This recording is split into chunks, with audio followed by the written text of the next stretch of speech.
Еве една кратка наставна единица по предметот македонски јазик и литература за втора година реформирано гимназиско образование. Оваа наставна единица припаѓа на темата морфологија. Наставната единица е можен начин.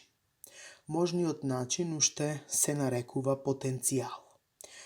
Со помош на можниот начин се искажува дејство кое сакаме да се изврши.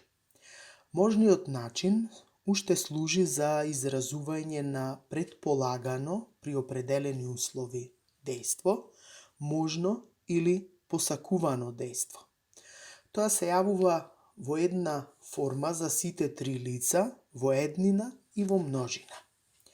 Можниот начин се образува од частичката би и глаголската л форма. Формите на можниот начин изгледаат вака. Во еднина јас, ти, тој, таа, тоа би зборувал, би зборувала, би зборувало. Во множина ние, вие, тие би зборувале. Од оваа промена забележуваме дека постои отсуство на показателот за лицето и поради тоа се определува преку личната заменка или со подметот.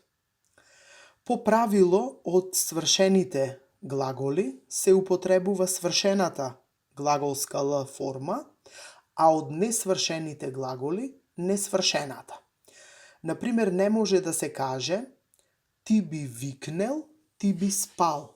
Туку треба да се каже ти би викнал, ти би спиел.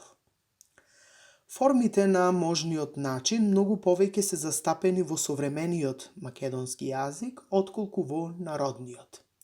Исто така постои тесна врска помеѓу можноста и условот и затоа формите на можниот начин често ги среќаваме во условните реченици.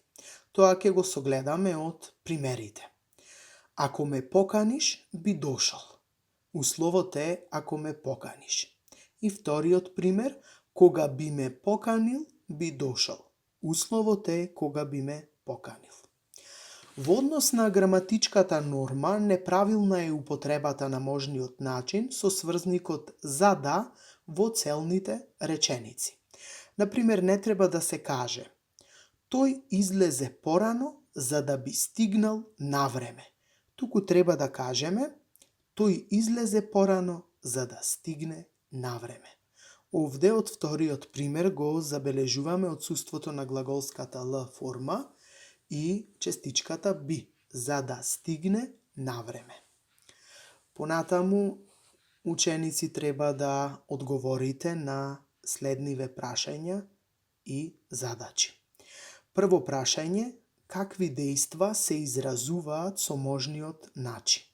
Второ прашање, на кој начин се образува можниот начин? Трета задача, напишете 5 реченици во кои ќе ги употребите формите на можниот начин. Четврта, со какво значење се употребени формите на можниот начин во следниве примери. Првиот пример е пуста војна да би се запустила. Вториот пример е но пустите очи, пусти да би останале, го избришаа мислењето на човекот. И петтата задача е каков пропуст е направен во однос на нормата во следниве две реченици. Првата реченица е за да не би доаѓале во нови искушенија, должен сум да ве предупредам. Втората реченица е за да би можел да станеш одморен и наспан, легни си пред 10 часот.